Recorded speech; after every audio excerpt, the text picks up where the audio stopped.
You're here, I'm queer, and welcome back to my channel.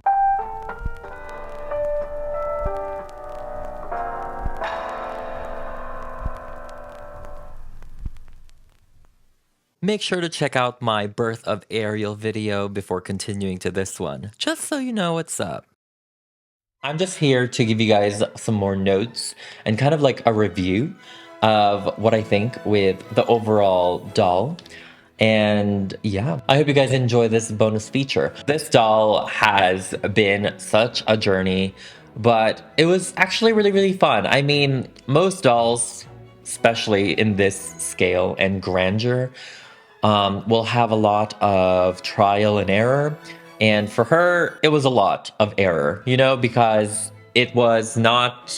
I've never really made something like this, you know? I knew that I really wanted her to look really grand. I just really wanted her to look like she's Venus. Like, I wanted that for the live action. I wanted that moment, her final victory transformation, to be the birth of Venus moment. I don't know. I mean, I guess that was too much to ask from the live action, since the tone of the live action wasn't really like campy. It was very like they were really trying to ground it in reality, which did not, it doesn't make sense to me since it's a fairy tale. Like, give me the extra, you know? I knew that I really wanted to do that for this doll. I wanted to really commit to it. I've had this concept for such a long time. It's been like 4 months in the making almost, which is kind of crazy. I mean, I've had the idea longer, but actively conceiving the idea, I think, was late December, early January. And I remember gathering ideas. See, I have Chloe here with the Di Pezza wet dress, because I knew this is one of the major inspirations. And this was in January 15th. This project literally took forever to do, ordering the dress and trying to figure out the shell. The shell was the main problem for me. So the original idea was actually to have the shell be able to close and open. Honestly, the closing and opening of the shell was really just for the ending scene. I love the glam shots in the end. The ending scene is how I play with my dolls, because I like to kind of create this narrative, this story with them. And so I thought she needs to have a grand entrance of the shell opening like this, and she's inside. I don't know how that was gonna work. Like, physically, I can't even like conceive the idea. Yeah, I had to scrap that because it just wouldn't be strong. Especially when I ordered the shell, it was very heavy to begin with. I mean, now it's like roughly maybe 20 to 30 pounds. The shell themselves are like 8 pounds each. Having this was not gonna work. So that's one of the original ideas for this shell. Another scrapped idea was I was going to have 2 water pumps. So the major water pump was gonna come out of here, which is what happened with this Ariel. And the other one was gonna be looped in the back. So I was gonna have a smaller water pump, and I was gonna divide the tubing into 3 in these major crevices, I guess. And I was gonna blend it with clay, you know, so you're not gonna see it, but you know, there's gonna be tubing over here. And then in the front, she's gonna have a more dramatic, like, water, kind of like a waterfall also over here. I did conceive the idea, I did try it, but the technical of it just wasn't working. The pump wasn't powerful enough to divide the water into 3 tubes. But then if you go into a more stronger pump, then it doesn't really have droplets anymore. It's something that I still want to revisit. I feel like that will really add to the drama and va-va-va-boom of this piece. So that is still something that I may want to do in the future, because I feel like the fountain just needs something here. That was one of the original ideas that I had to give up, unfortunately. For her dress, this is actually the third dress that I got from that Plastic Biz. 2 dresses, one without the slit and one with the slit, just in case. And I ended up using this one without the slit, just because I feel like it looks so much better. So I actually commissioned Deluxe Designs first for this dress. I forgot when this came out, but it's early in the months of the making, you know? But as you can see, this is the original dress, and it is made out of chiffon. It looks really, really cool. And this is where you will see the Di Pezza Chloe Bailey dress more because of the fabric.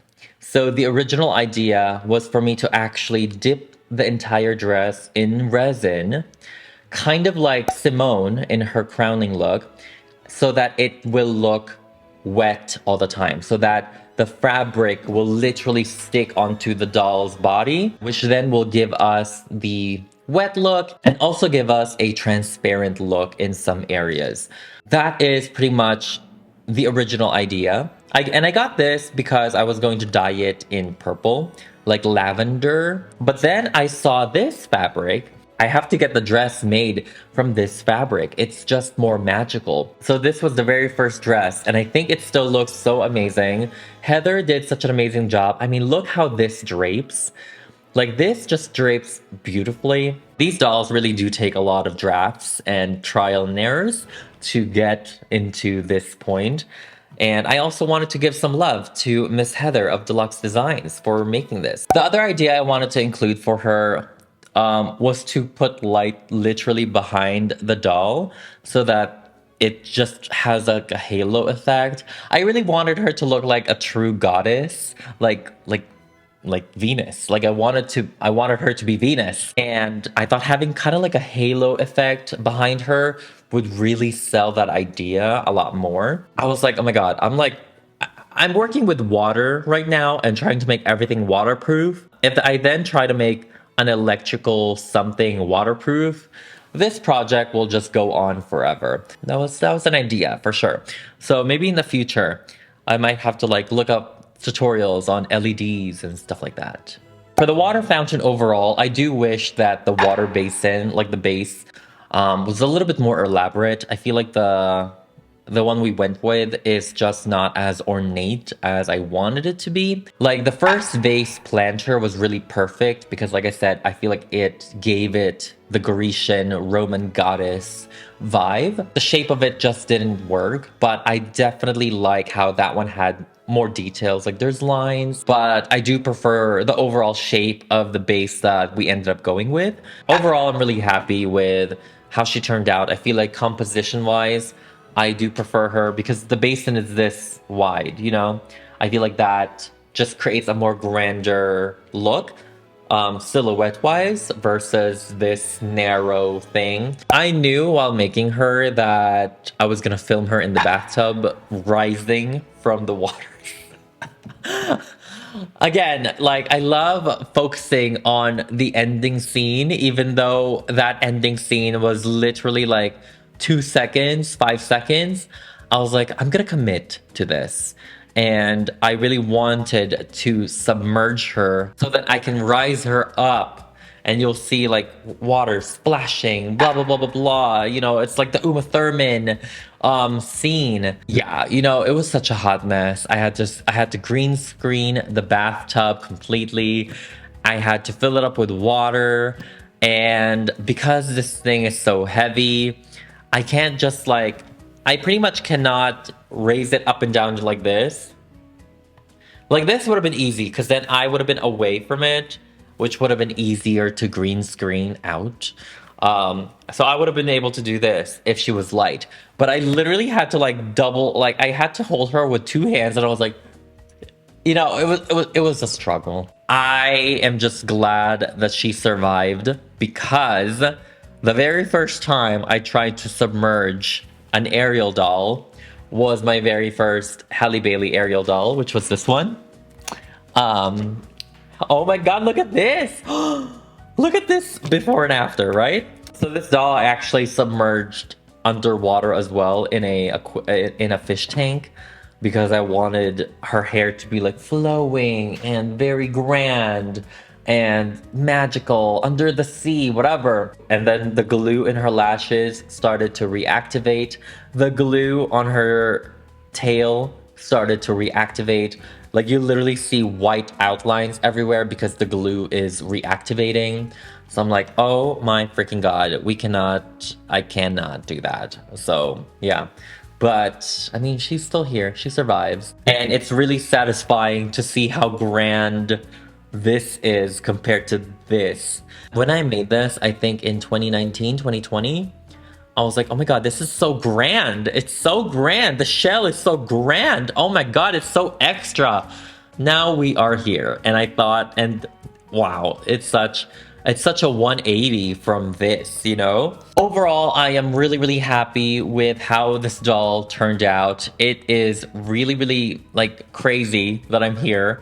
I have been waiting for this moment for me to finish this project because it has taken so long. I literally worked on this for like 6 weeks and now we are here and we are queer and we are done with Miss Ariel in her Birth of Ariel concept. And I am just so in love with it. It's definitely my newest favorite for Halle Bailey Ariels. The obsession continues, I guess, you know? I feel like I was able to really give the goddess vibes.